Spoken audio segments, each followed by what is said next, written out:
Queremos mais uma vez saudar a todos com a paz do Senhor Jesus, dar-lhes as boas-vindas e convidá-los a abrir a palavra de Deus na carta de Paulo aos Romanos, capítulo 1, versos 16 e 17. Estamos dando prosseguimento à nossa série de mensagens na carta aos Romanos e chegamos aqui a esses dois versículos que são uma declaração gloriosa do que é a mensagem central do cristianismo e, ao mesmo tempo, o tema da carta. Romanos, capítulo 1, 16 a 17. Pois não me envergonho do Evangelho, porque é o poder de Deus para a salvação de todo aquele que crê, primeiro do judeu e também do grego, visto que a justiça de Deus se revela no Evangelho de fé em fé, como está escrito, o justo viverá por fé. Até aqui a leitura da palavra de Deus. Oremos mais uma vez, pedindo a iluminação do Espírito Santo para a compreensão da palavra do Senhor. Ó Deus, que Teu bendito Espírito nos conduza agora na compreensão do Teu Evangelho. Abre os nossos olhos para que vejamos as maravilhas do Teu Evangelho. Que Teu Espírito nos conduza, incline o nosso coração, ilumine os olhos do nosso entendimento, para que possamos contemplar sem impedimento a verdade que o Senhor nos tem revelado aqui. É o que pedimos no nome de Jesus. Amém. Queridos, na mensagem anterior nós vimos como o apóstolo Paulo revela aos crentes de Roma a intenção que ele tem de fazer-lhes uma visita. Está aí do verso 8 até o verso 15. Os planos de Paulo era de chegar em Jerusalém. Ele estava indo para lá, levando uma oferta para os cristãos pobres da região da Judéia. E uma vez estando em Jerusalém, Paulo planejava tomar o navio e ir até a cidade de Roma. E lá ele queria ser hospedado pela igreja. Paulo não é o fundador da igreja de Roma. Havia algumas pessoas na igreja que conheciam Paulo, a relação delas está no capítulo 16 dessa carta. Mas Paulo não era conhecido oficialmente da igreja. Paulo desejava estar com aqueles irmãos, queria compartilhar com eles o Evangelho, queria ser abençoado no convívio com eles, e Paulo tinha planos de ser enviado pela igreja de Roma para a Espanha, onde ele queria pregar o Evangelho, onde Cristo não havia sido ainda anunciado. E ele fala desses planos que ele tem aí no capítulo 1, de 8 a 15, e lá no final da carta, no capítulo 15 particularmente, onde ele detalha esse desejo que ele tem do apoio missionário da igreja.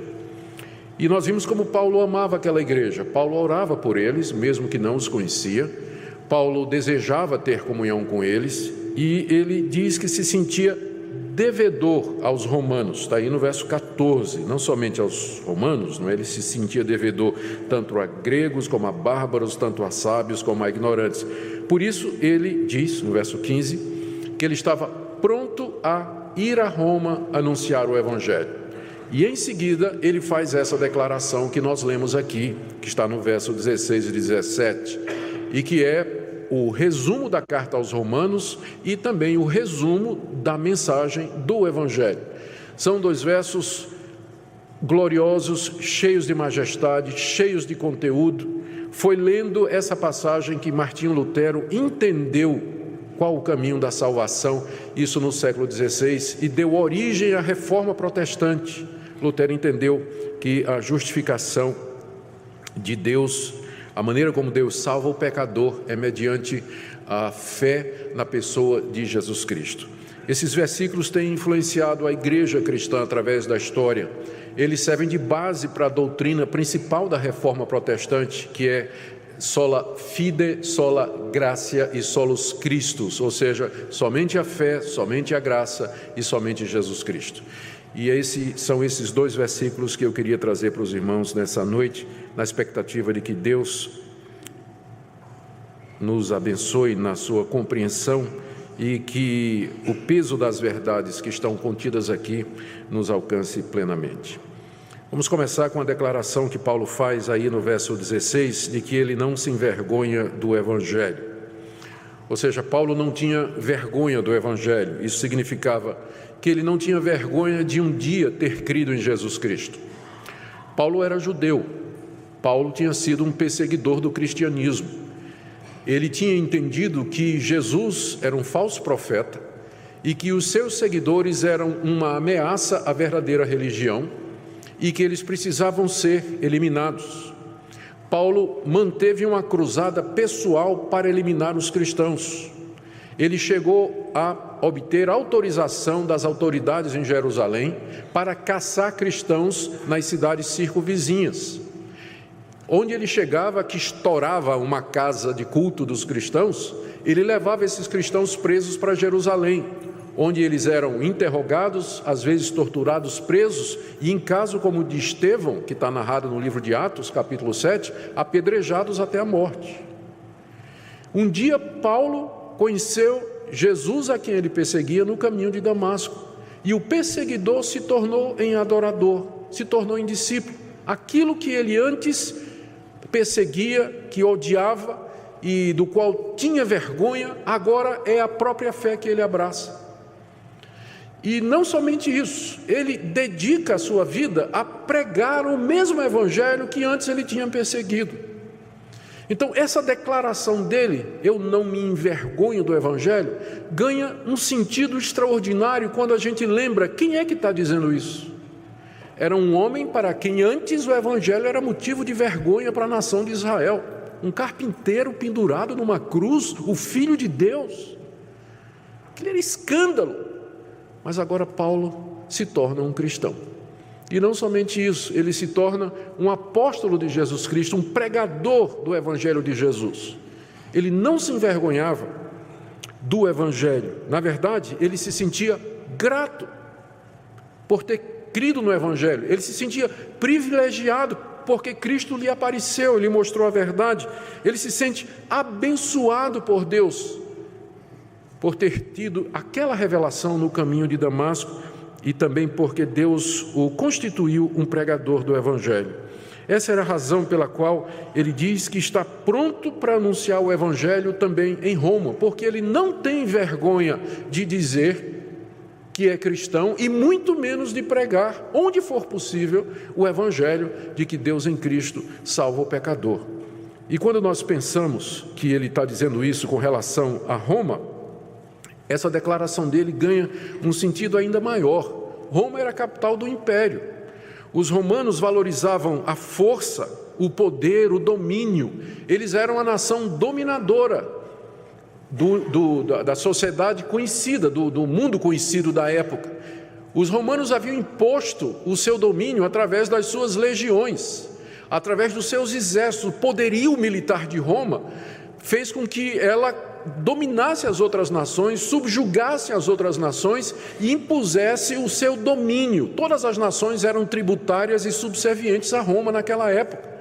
O romano valorizava o poder, a força.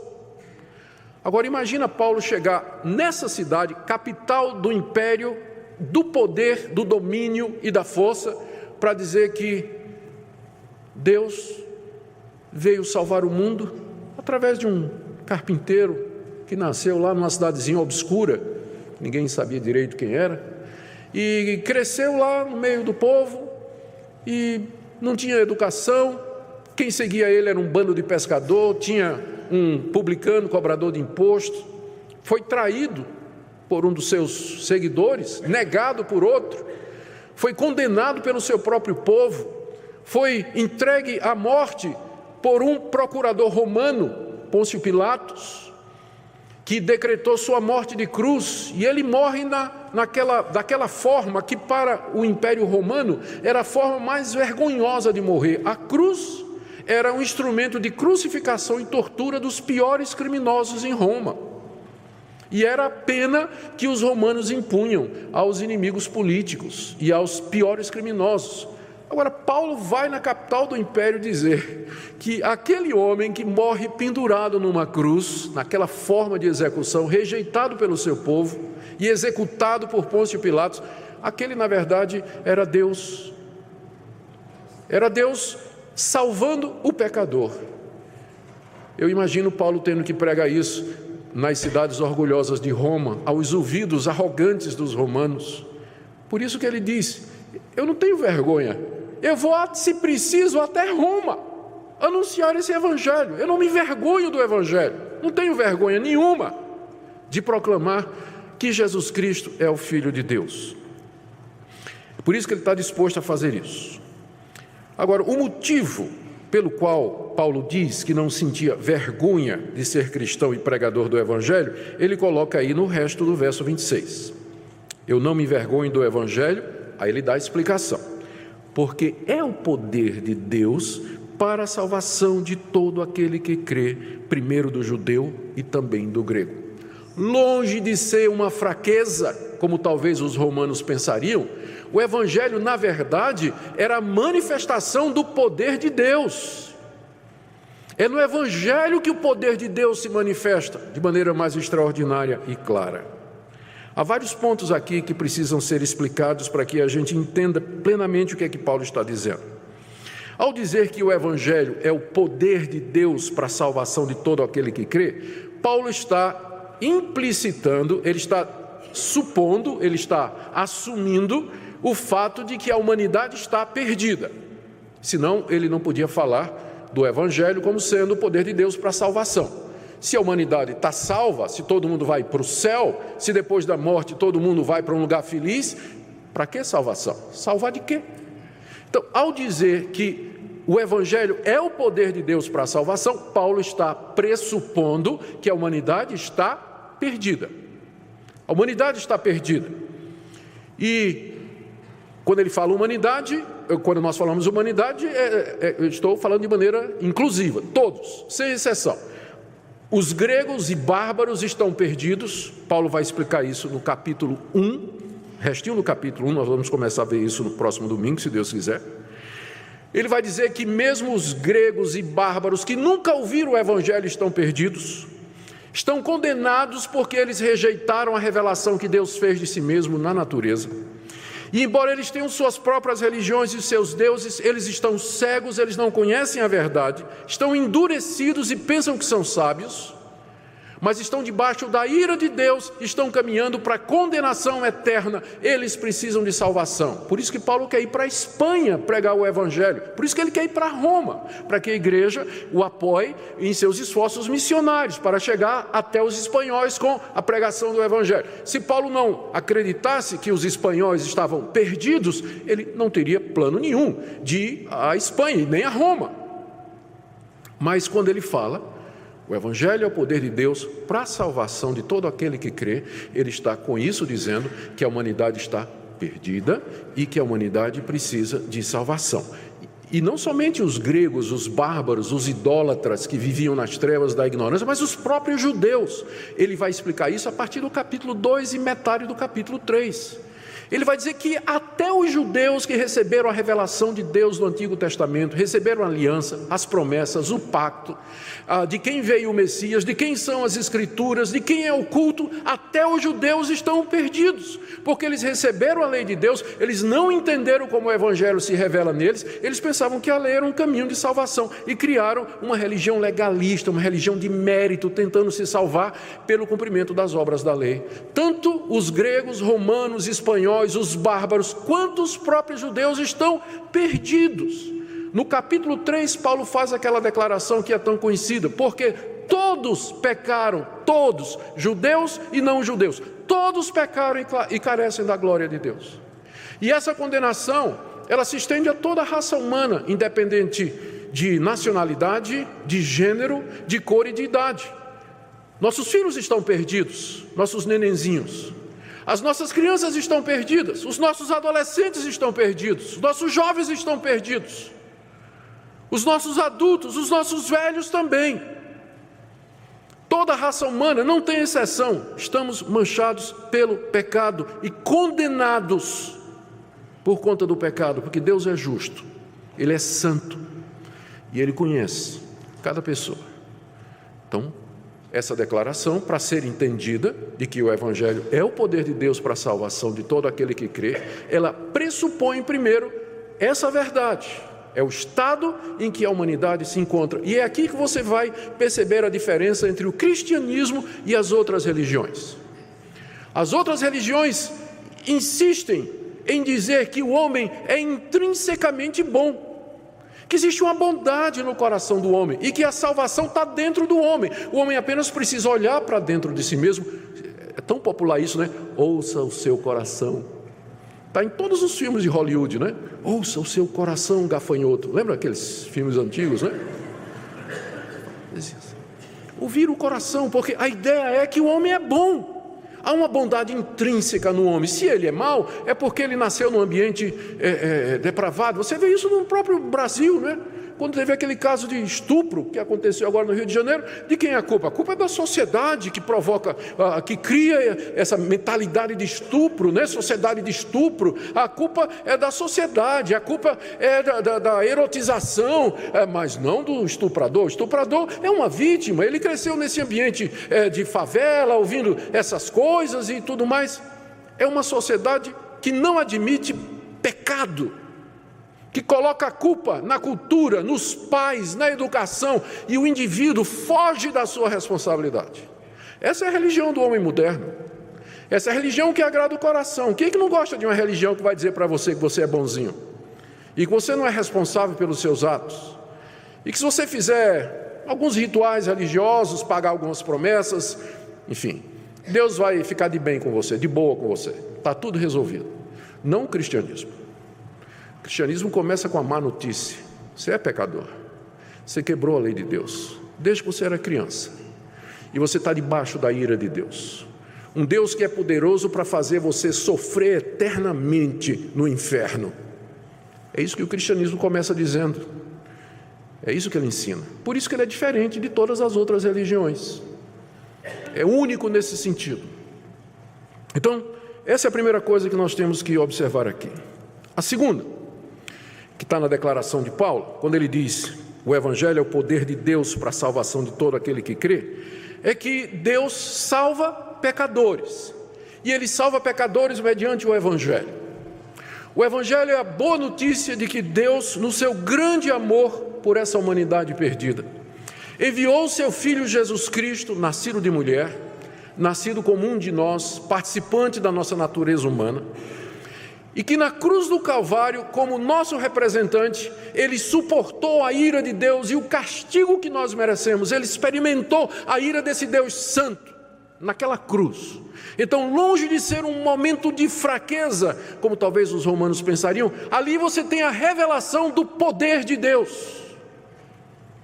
Quando aquele homem na cruz derrama a sua última gota de sangue e grita: Deus meu, por que me desamparaste? O quadro da fraqueza. Um crucificado clamando, se sentindo abandonado, quando na verdade era a manifestação do poder de Deus, porque ali ele estava levando sobre si a nossa iniquidade. E a salvação vem através do Evangelho, vem através do anúncio dessa verdade, desse fato, desse ato salvador de Deus em Cristo Jesus. Quando Paulo fala salvação aqui, nós temos que entender a palavra salvação no contexto da carta aos Romanos. Quando a gente lê salvação aqui, a gente pensa geralmente que é somente salvação da condenação do inferno. Mas na verdade o Evangelho nos salva em todos os sentidos. O Evangelho nos salva da culpa do pecado e, portanto, nos coloca em paz com Deus. O Evangelho nos salva do poder do pecado aqui nesse mundo, e nós aprendemos a largar os nossos hábitos, a vencer os nossos pecados, as tensões do nosso coração, a subjugar os desejos mais ímpios da nossa alma e a viver fazendo o que é certo, amando o próximo e perdoando. O Evangelho nos livra da presença do pecado, porque um dia esse Redentor voltará, a ressurreição dos mortos acontecerá e nós participaremos com Ele na consumação de todas as coisas, a redenção e a salvação final, quando então o pecado será extinto definitivamente da história da raça humana. É uma salvação completa, não somente da culpa, mas também do poder do pecado e da presença do pecado na ressurreição dos mortos. É assim que Deus salva pecadores. Não é de nenhuma outra maneira. Não é de nenhuma outra maneira. Não há nenhuma outra forma de salvação dada aos homens a não ser mediante o Evangelho. Deus salva pecadores por meio do Evangelho. E agora vem o terceiro ponto. A gente pode entender porque é que Paulo diz, portanto, o Evangelho é a manifestação do poder de Deus. Eu gosto de pensar no Evangelho nesses termos. O Evangelho é o poder de Deus. Tem muita gente hoje atrás de poder. Na verdade, a gente pode quase que dizer que grande parte dos evangélicos vivem aquilo que a gente chama religião de poder. Os evangélicos querem ser poderosos. Eles querem ter poder. Poder para conquista.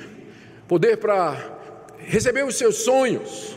Poder para vencer na vida, poder para derrubar os gigantes, poder para conquistar a terra prometida. Os evangélicos querem poder. De fato, o Evangelho é uma religião de poder, mas nesse sentido aqui, a maior demonstração do poder de Deus não é conceder a você um carro do ano, uma casa própria, um bom emprego e um excelente casamento, mas a mais manifestação do poder de Deus na salvação, na sua salvação da culpa, do poder e da presença do pecado, do que em qualquer outro ato miraculoso que Deus porventura queira fazer. Ressurreição de mortos é fichinha perto disso aqui. Deus pegar pecadores culpados como vocês e como eu, e nos fazer filhos dele, perdoar as nossas iniquidades e nos fazer seus herdeiros do novo céu e da nova terra onde habita a justiça. Isso é que é poder. E quando eu penso no Evangelho como sendo poder, isso me leva à conclusão de que o cristianismo, ele não é, gente, uma religião formal. Cristianismo não é só você cumprir determinados atos, vir à igreja para escutar sermão todo domingo. Não é. Cristianismo não é você se tornar membro de uma igreja, dar oferta, dar dízimo, participar de alguma atividade, participar dos adolescentes, da mocidade, cantar no coral. Não é. O cristianismo consiste basicamente em você experimentar esse poder de Deus.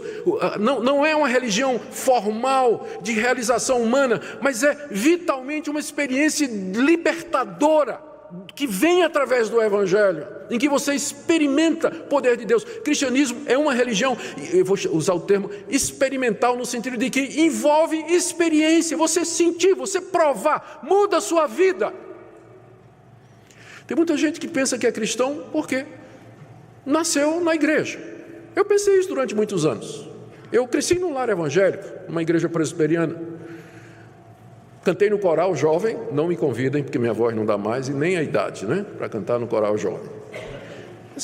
Participei da mocidade, eu me lembro de um concurso no livro de Daniel, que foi feito na mocidade, eu tirei em segundo lugar. Uma glória para mim naquela época, não é? Tirei em segundo lugar no concurso do livro de Daniel. E namorei a filha do pastor, que é mais crente do que isso? Mas eu me lembro, sentado lá no banco da igreja, escutando grandes pregadores que passaram lá pela igreja do Recife. Eu ouvi, não entendia, era nada, não estava interessado. Eu sempre gostei de desenhar, eu gostava de levar um pedacinho de papel lá e ficava fazendo a cara do pregador. Não conta isso para ninguém. Ficava rabiscando lá, né?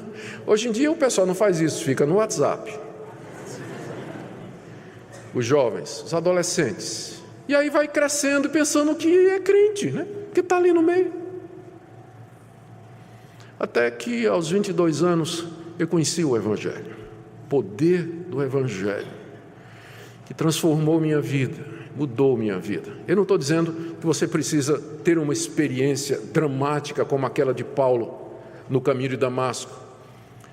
Eu não estou dizendo isso. Deus tem maneiras diferentes de fazer com que as pessoas experimentem o poder do Evangelho. O que importa é que esse poder alcançou você quando você era uma criança, quando você era adolescente, quando você depois na idade adulta. Alguns experimentam esse poder num processo, outros têm uma epifania, de repente dá um clique e eles dizem, agora eu entendo. Ou então é um longo processo e quando você acorda, você olha para trás e diz, Nossa, agora eu estou entendendo.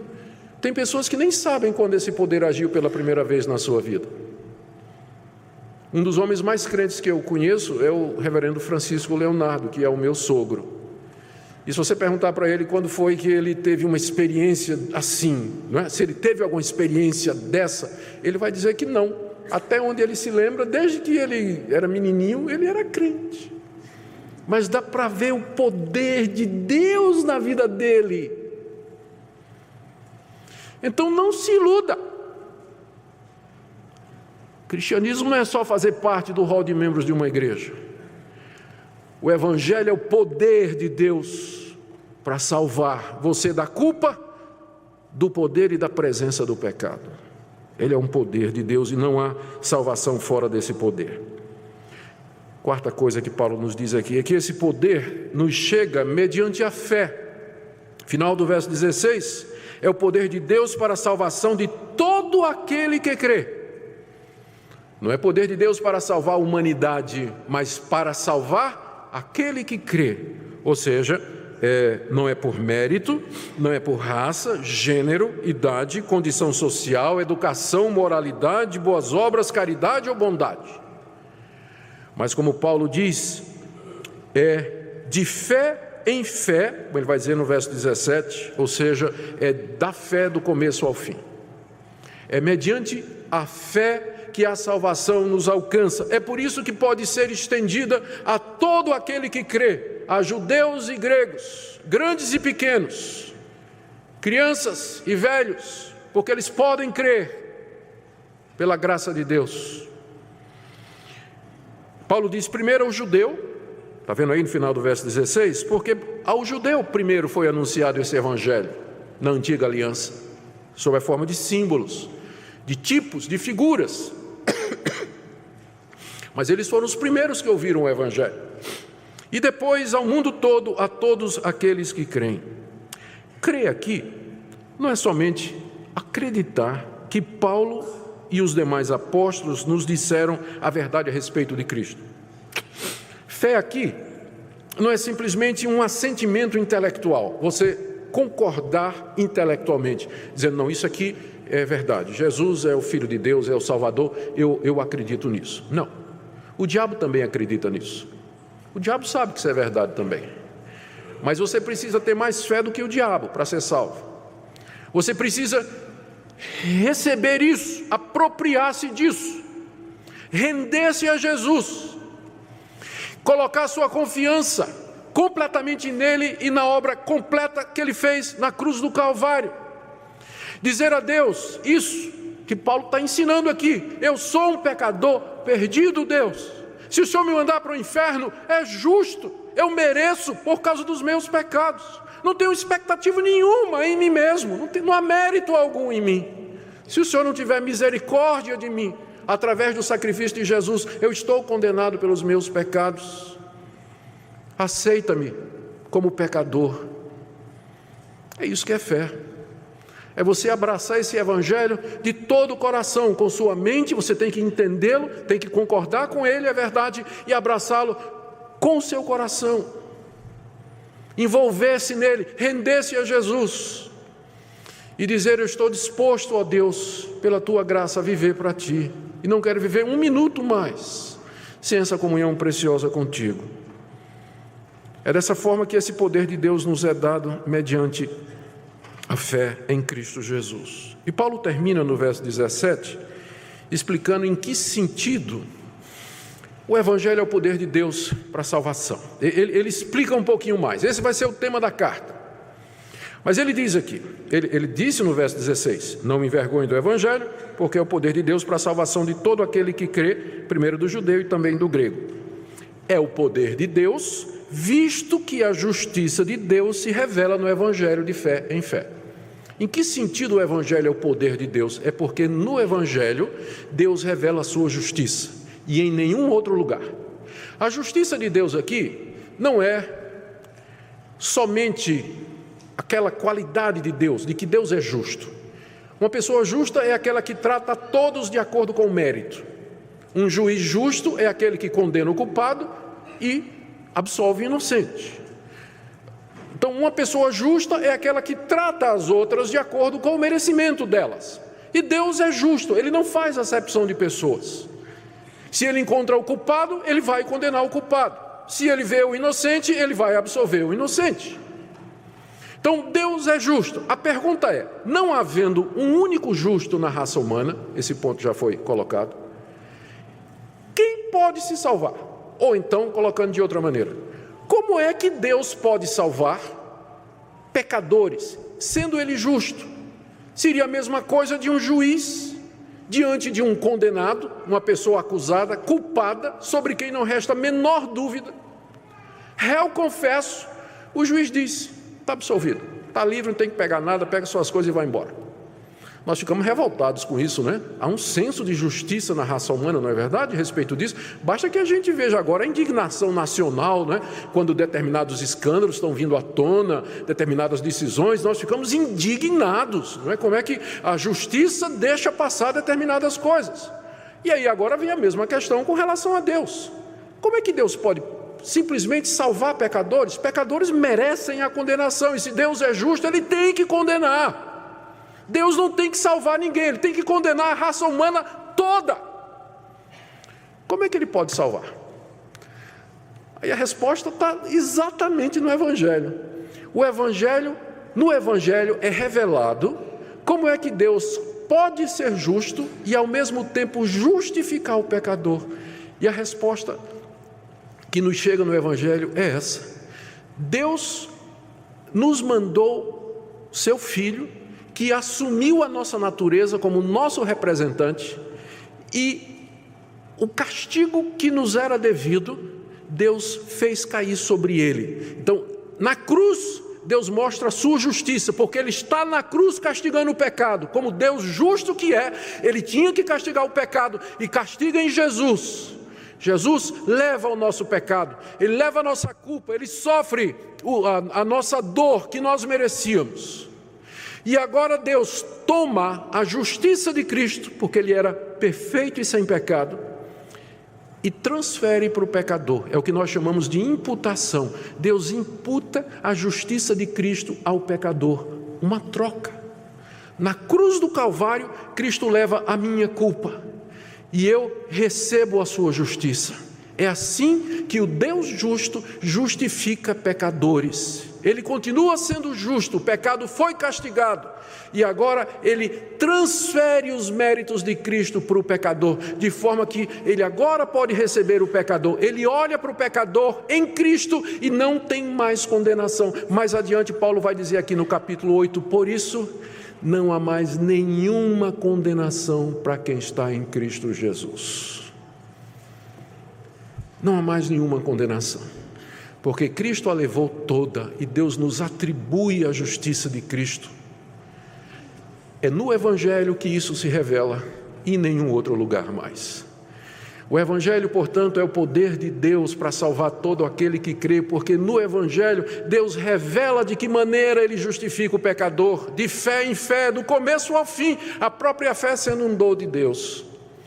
E Paulo termina citando uma passagem do Antigo Testamento, final do verso 17. Como está escrito, o justo viverá por fé. Ou seja, aquele que pela fé é justo, viverá. Aquele que pela fé foi tornado justo, viverá eternamente. Será salvo da morte eterna e da condenação. Ele está citando aqui o livro do profeta Abacuque, capítulo 2, verso 4. Eu quero terminar com algumas aplicações práticas para nós. Em primeiro lugar, para aqueles que estão aqui nessa noite e que sinceramente procuram como ser justos diante de Deus. Você que já sentiu na sua consciência, no seu coração, o peso dos seus pecados, a culpa, o medo de morrer, o medo da morte, do que vem depois, atemorizado talvez do juízo de Deus, dos terrores de Deus na sua vida. Hoje você está ouvindo a revelação de como Deus pode justificar você mediante a obra de Jesus Cristo na cruz do Calvário. Hoje à noite você pode crer em Jesus Cristo e experimentar esse poder que transforma e que muda. Não há nenhuma razão pela qual você caminhe dessa porta para fora hoje à noite, sem ter essa consciência de que no Evangelho Deus se reconcilia conosco e nos faz reconciliar com Ele mediante a fé. Creia nessa noite. Segunda palavra que eu queria trazer é para aqueles que estão aqui nessa noite, cujo cristianismo se resume a ouvir sermão, ouvir a igreja. Não é uma coisa ruim você vir à igreja, ouvir sermão, mas é insuficiente. O cristianismo é mais do que isso. O cristianismo é mais do que isso. Ele é o poder de Deus para salvar vocês de todas as maneiras possíveis. E você precisa experimentar esse poder. Examine a sua vida para verificar onde esse poder do Evangelho tem se manifestado. O Evangelho tem salvo você de hábitos pecaminosos, da desobediência aos pais, da teimosia, da infidelidade, da imoralidade, da desonestidade, porque o Evangelho nos foi dado para isso, não somente porque nos perdoa os nossos pecados, mas nos dá a força também para que nós possamos vencê-los. Também uma palavra aqui para aqueles que são cristãos, mas estão num ambiente hostil, tipo trabalho, escola, universidade. Não tenha vergonha do Evangelho. Não se envergonhe do Evangelho diante dos seus colegas na escola, lá na escola. Não tenha vergonha. O Evangelho é como um leão. Você só tem que abrir a jaula e deixar ele sair. Porque ele é o poder de Deus para transformar a vida dos mais radicais inimigos do Evangelho. Como fez com Saulo de Tarso. É o mesmo Deus, é o mesmo Evangelho. Não tenha vergonha no seu ambiente de trabalho, de dizer que você é cristão, que você crê em Jesus como Filho de Deus, e de viver as implicações disso. Não se envergonhe daquele que na cruz do Calvário deu a vida dele pela sua. Não tenha vergonha dele. Ao contrário, você pode dizer com humildade: eu sou grato a Deus porque eu sou cristão. Sou grato a Deus pelo privilégio que Ele me deu de entender o Evangelho, de experimentar esse poder. Nunca se envergonhe do Evangelho. E finalmente, a todos nós, louvemos a esse Deus que quis salvar pecadores, cujo poder se revela na mensagem do seu Filho pendurado na cruz, morto e ressurreto pelos nossos pecados. Louvemos a Deus porque Ele nos quis salvar. Louvemos a Deus porque nós conhecemos essa mensagem. Vivamos para a glória desse Deus. Nos entreguemos a Ele. E nessa noite nós nos coloquemos diante dEle, dizendo: ó Senhor, que te poderei dar? E de que forma te poderei retribuir? Pela manifestação do Teu Evangelho, que é o Teu poder na minha vida. Toma a minha vida, usa-me para a Tua glória, onde quer que eu esteja, no meu trabalho, na minha família, onde quer que eu vá, que eu seja um emissário da cruz, que eu seja um proclamador desse Evangelho, sabendo que ele é o poder de Deus, que ninguém pode conter ou resistir. Que Deus nos ajude a vivermos, irmãos e amigos, à altura desse Evangelho maravilhoso. Amém. Ó Deus,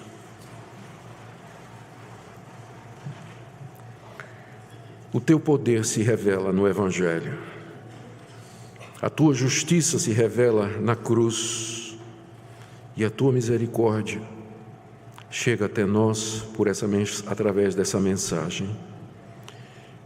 Pai, eu quero pedir que nessa noite Tu queiras revelar claramente a cada coração o significado do Evangelho. Oro pelos nossos adolescentes, pelas nossas crianças juvenis, pelos nossos filhos. Senhor, que nenhum deles esteja enganado ou iludido, mas que possa perceber claramente o seu pecado e a necessidade de crer. Oro por aqueles que estão na igreja há tanto tempo que talvez nunca experimentaram o poder salvador do Evangelho, transformador, presos a ressentimentos, mágoas, raivas ocultas e antigas. Ó Deus, queremos orar também por algum amigo que veio aqui essa noite, sem direção, sem rumo, ainda preso aos seus pecados, que Teu Espírito Santo queira iluminar os olhos do entendimento e inclinar o coração a abraçar o Senhor Jesus pela fé. Dá-nos a graça de viver este Evangelho na sua plenitude, ó Deus. Pedimos por amor de Jesus, o nosso Salvador. Amém.